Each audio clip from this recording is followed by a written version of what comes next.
If you're in your 40s or 50s and you've ever scrolled the comments under a dividend investing video and seen someone casually mention their $2 million portfolio like it's nothing, stop scrolling for a second and run the actual math with me. The real number of Americans who can walk away from work and live on dividend checks alone is way smaller than that comment section makes it look, and it comes straight from the Federal Reserve and the IRS. Once you see it, you'll read those comments differently. 3 things in this video. First, the real percentage of Americans who could fully quit and live on dividend checks alone, built from Fed and IRS numbers. Second, why almost nobody you're comparing yourself to is telling you the full story of how they got there. Third, a formula you can run on your own numbers tonight so you know exactly where you stand instead of guessing. What does living off dividends actually require? Most people skip this step completely. The Bureau of Labor Statistics tracked what the average household aged 65 and older actually spends in a year, in 2024. The number is $61,432. That's food, housing, healthcare, transportation, everything combined. Now Social Security. As of April 2026, the average retired worker collects $2,081.16 a month according to the Social Security Administration's own monthly snapshot. Annualized, that's about $24,900 a year. Subtract that from average spending and you're left with a gap of roughly $36,500 a year that has to come from somewhere else. For most people, that somewhere else is supposed to be dividends. No single agency publishes a clean answer to how many Americans actually clear that bar. It doesn't exist as an official statistic, so we're going to build it ourselves, out of real data, and I'll show you exactly how. To fully replace that spending with dividend income alone, using a realistic, diversified dividend portfolio yielding around 3.5% to 4%, you'd need somewhere between $1.5 and $1.75 million in a taxable brokerage account. Not a 401k, not an IRA, because a taxable account is the only kind that actually pays you spendable cash today. Compare that to the Federal Reserve's own 2022 Survey of Consumer Finances. The median American household's entire net worth, house, cars, retirement accounts, everything combined, was $162,350. Even the threshold to land in the top 10% of all American households by total net worth was $1.559 million.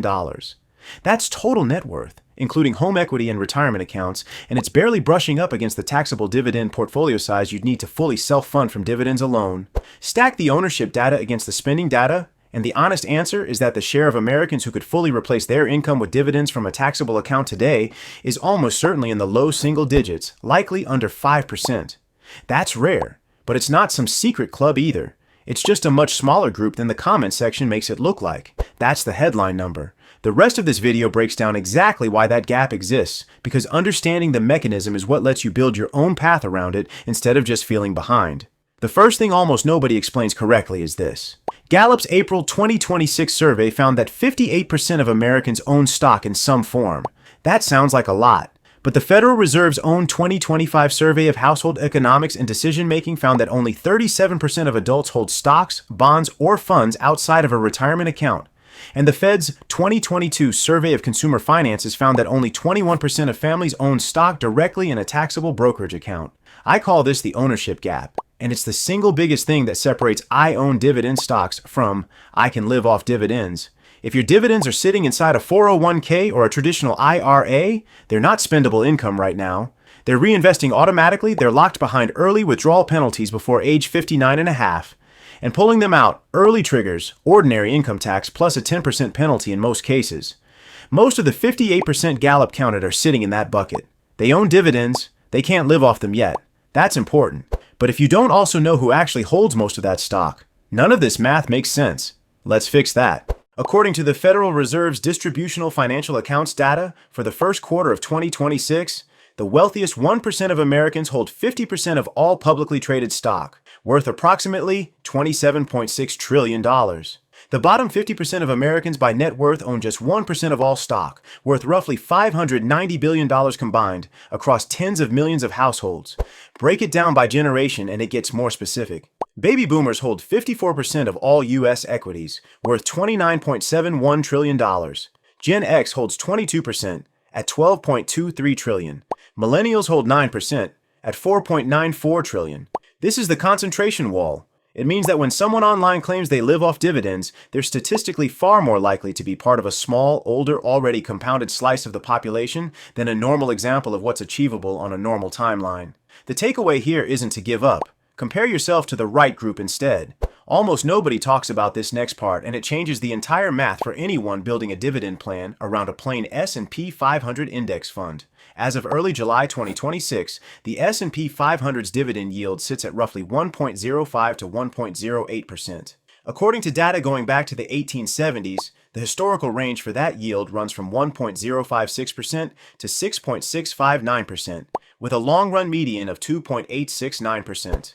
In plain terms, the market's current dividend yield is sitting right near the lowest it has ever been in recorded history. That means, if you're building your retirement math off an old rule of thumb or off what dividend investing looked like a generation ago, you need roughly 2.5 to 3 times more capital today to produce the same income an S&P 500 investor could have gotten from the same dollar amount decades ago.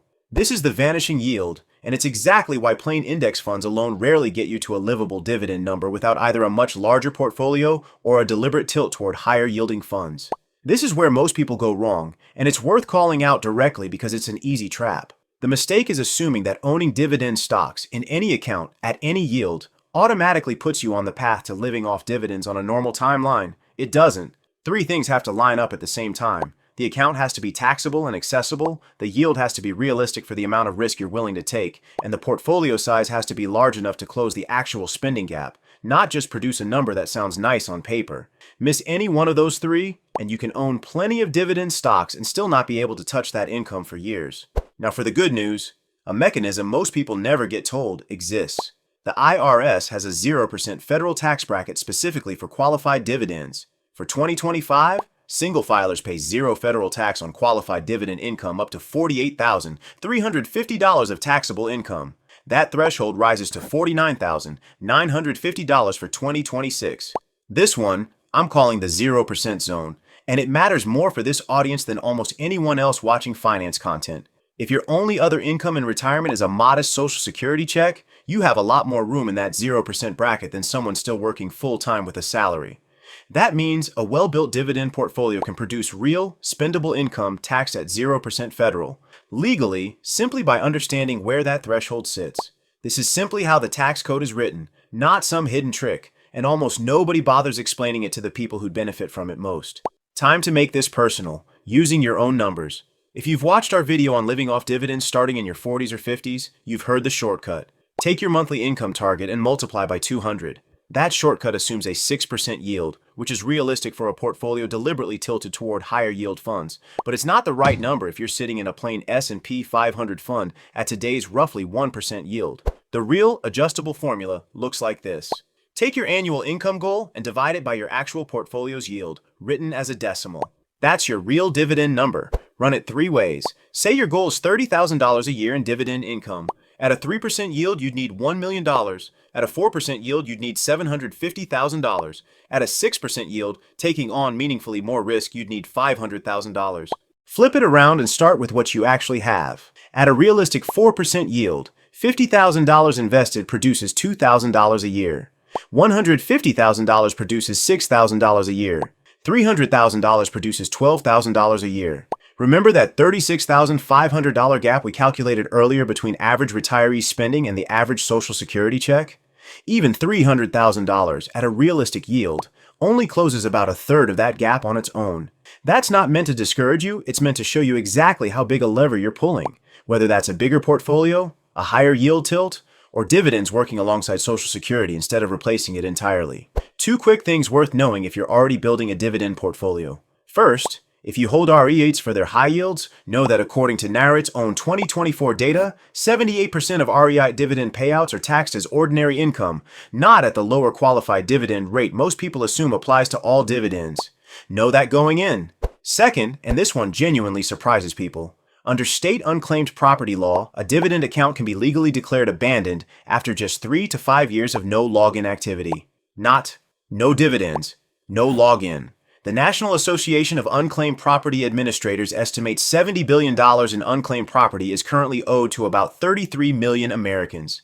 And once a state takes control of your shares, it typically sells them and keeps everything the position would have earned going forward. If you've got an old dividend account you haven't logged into in years, that's worth a 5-minute check today. Pull all of this together. The real number of Americans who could fully live off dividends today sits under 5%, based on Fed and IRS data, not a guess. The ownership gap explains why 58% owning stock doesn't mean 58% can live off it. The concentration wall explains why the loudest voices online aren't a normal comparison group. The vanishing yield explains why old rules of thumb about index fund dividends don't hold up anymore. And the 0% zone is the one genuinely good news story in all of this. The tax code rewards exactly the kind of modest, taxable dividend income this audience is trying to build. Drop your real dividend number in the comments. Take your income goal, divide it by whatever yield your actual portfolio is running, and tell me what number you land on. I read every one of these, and I want to see where this audience actually stands. If you want to see exactly how to close that gap starting in your 40s or 50s, with the specific accounts, funds, and math to get there, go watch How to Live Off Dividends. Starting at your 40s or 50s, you're not late. That's where everything you just learned turns into an actual plan. So the next time you see that comment about a $2 million portfolio, you don't need to feel behind. You know the real math now, and that math shows the commenter sits in a tiny minority, not the typical case. You're not late. You're just working with real numbers instead of whatever the comment section happened to be showing you.